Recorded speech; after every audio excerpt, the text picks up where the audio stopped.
साथियों नमस्कार। गुलामगिरी audio book में आपका हार्दिक स्वागत है। आप सुन रहे हैं ज्योतिबा राव और धोंडी राव का गुलामगिरी पुस्तक में संवाद। धोंडी राव कहते हैं, तात इसका मतलब यह हुआ कि ब्राह्मण लोग मामलेदार आदि होने की वजह से अनपढ़ अज्ञानी शूद्रों को नुकसान पहुंचाते थे। ज्योतिराव, आज तक जो भी ब्राह्मण मामलेदार हुए हैं उनमें से कई मामलेदार अपनी बुरी करतूतों की वजह से सरकार की नज़र में अपराधी सिद्ध हो चुके हैं और सजा पाने के काबिल हुए हैं। वे ब्राह्मण मामलेदार अपना काम करते समय इतना दुष्ट बर्ताव करते थे और गरीब लोगों पर इतना अमानवीय जुल्म ढाते थे कि उन दास्तानों का एक ग्रंथ लिखा जा सकता है। अरे इस पुणे जैसे शहर में ब्राह्मण मामलेदार कुलकर्णी से लिखवा कर लाई गई लायकी दिखाएं बगैर बड़े बड़े साहूकारों की भी जमानत स्वीकार नहीं करते। फिर वहाँ गरीबों के प्रति हमदर्दी अपनापन कौन दिखाएगा। अरे ये कुलकर्णी लोग लायकी का प्रमाण पत्र देते समय अपना चक्कर चलाते होंगे कि नहीं। पुराने मकान की जगह पर नया मकान बनाने की तब तक अनुमति नहीं देती जब तक ब्राह्मण मामलेदार द्वारा उस नगर के कुलकर्णी का अभिप्राय समझ नहीं लिया जाता। अरे उस कुलकर्णी के पास उस नगर का नक्शा होने के बावजूद नई खरीदी करने वालों के नाम मिला करके हर साल उसकी एक नकल मामलेदार के दफ्तर में लिखवा कर रखने का कोई रिवाज ही नहीं है और न कोई कारण भी। फिर उस जगह के संबंध में कुलकर्णी का अभिप्राय आवश्यक और सच है, यह कैसे मानना चाहिए। इन तमाम बातों से इस तरह की शंका पैदा होती है कि ब्राह्मण मामलेदारों ने अपनी जाति के कलम कसाईयों का हित साधने के लिए इस व्यवस्था को बरकरार रखा होगा। इससे तुम ही सोच कर देखो कि जहाँ यूरोपियन लोगों की बस्तियों के गरीब पुणे जैसे शहर में ब्राह्मण मामलेदार इस प्रकार की लापरवाही से अपनी जाति के कलम कसाईयों की रोटी पकाते हैं, तब गांव खैड़ों में उनका कितना जबरदस्त जुल्म रहता होगा। यदि इस बात को हम लोग सच माने तो ये जो अधिकांश देहातों को अज्ञान अनपढ़ शूद्रों के समूह अपने बगल में अपने कपड़े लत्ते दबाकर ब्राह्मण कर्मचारियों के नाम से चिल्लाते हुए घूमते दिखाई देते हैं, क्या यह सब झूठ है। इन्हीं लोगों में कुछ लोग कहते हैं कि ब्राह्मण कुलकर्णी की वजह से ही ब्राह्मण मामलेदार ने मेरा अर्जी समय पर स्वीकार नहीं की, इसलिए प्रतिवादी ने मेरे पक्ष के सभी गवाह बदल दिए और मेरी ही जमानत करवाई गई। कुछ लोग कहते हैं कि ब्राह्मण मामलेदार ने मेरी अर्जी ले ली और कुछ समय के लिए उसने मेरी अर्जी को अंदर ही अंदर दबा करके रख दिया। मेरे प्रतिवादी का अर्ज दूसरे दिन लेकर मेरे चल रहे काम से मुझे उजाड़ दिया और इस तरह उसने मुझे भिखारी बना दिया। कोई कहता है कि ब्राह्मण मामलेदार ने मैं जैसा बोल रहा था उस प्रकार से लिखा ही नहीं और बाद में उसी जबानी से मेरे सारे झगड़े को इस तरह बर्बाद कर दिया कि अब मैं पागल होने की स्थिति में पहुंच गया हूं।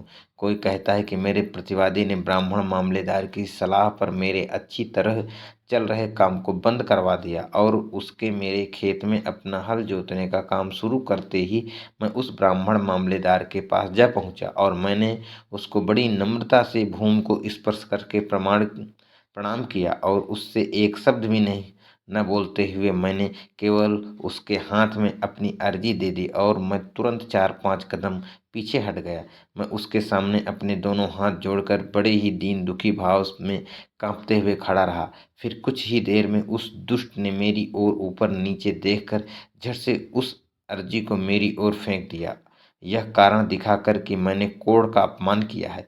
उसने मुझे ही दंडित कर दिया, लेकिन उस दंड राशि को देने की मेरी क्षमता नहीं होने की वजह से मुझे कुछ दिन के लिए जेल में बंद रहना पड़ा। इधर प्रतिवादी ने बोने के लिए तैयार हुए कि मेरे खेत में अपना अनाज बो दिया और उस खेत को अपने अधिकार में ले लिया, जिसकी वजह से मैंने बाद में कलेक्टर साहब को 2-3 अर्जियां दी और उनको हर बात से सूचित कराया, लेकिन मेरी सभी अर्जियां वहां के ब्राह्मण क्लर्क ने कहाँ दबा करके रख दी कि कुछ पता ही नहीं चल रहा। अब इसका क्या किया जा सकता है। कोई कहता है कि ब्राह्मण क्लर्क ने मेरी अर्जी कलेक्टर को पढ़कर दिखाते समय वहाँ की मुख्य बातों को हटा करके ब्राह्मण मामलेदार द्वारा दी गई अर्जी निकालकर वहां जस की तस रखवा दिया। कोई कहता है कि मेरी अर्जी के आधार पर कलेक्टर ने मौखिक रूप में जो बातें लिखने के लिए उस ब्राह्मण क्लर्क को कहा था, उसने कलेक्टर के बताए आदेश के विरुद्ध ऑर्डर लिखा, लेकिन उस ऑर्डर को कलेक्टर के सामने पढ़ते समय उसने कलेक्टर को बताए अनुसार ही बराबर सुना दिया और फिर उस निकाल पत्र उस पर उसके हस्ताक्षर लेकर वह निकाल पत्र जब मुझे मामलेदार के द्वारा प्राप्त हुआ, तब उस पत्र को देखकर मैं अपने माथे को पीटता ही रह गया।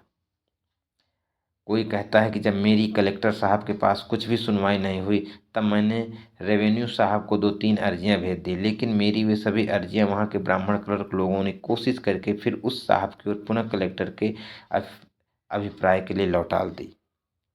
बाद में कलेक्टर के ब्राह्मण कर्मचारियों ने मेरे सभी कागजात घुमा फिरा कर कलेक्टर साहब को पढ़कर सुना दिए और यह कहकर कि मैं बड़ा शिकायतखोर आदमी हूँ। उन्होंने मेरी अर्जी के पिछले पन्ने पर उस कलेक्टर से अभिप्राय लिखवाकर रेवेन्यू साहब की गलत जानकारी दी।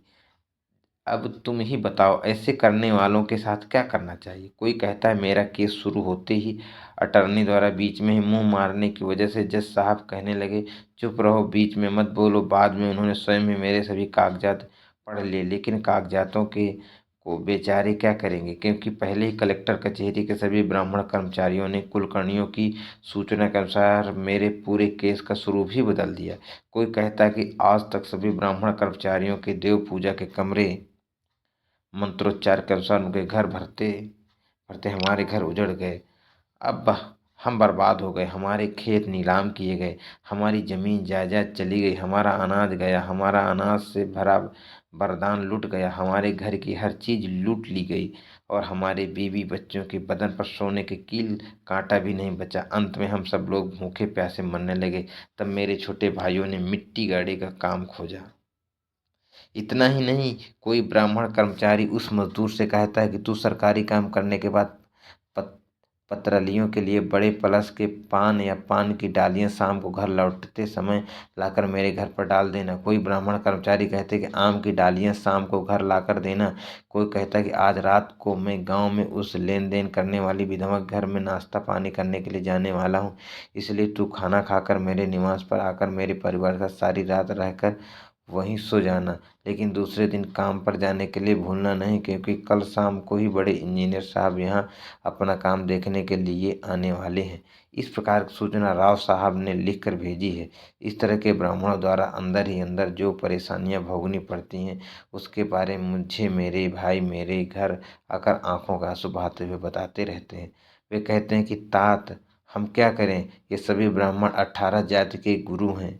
ये लोग अपने आप को सभी वर्णों में गुरु समझते हैं, इसलिए ये जैसा भी बर्ताव करें, हम शूद्रों को उनको एक शब्द भी नहीं कहना चाहिए। शूद्रों को उनकी नुक्ताचीनी नहीं करना चाहिए, यह अधिकार उनको नहीं है।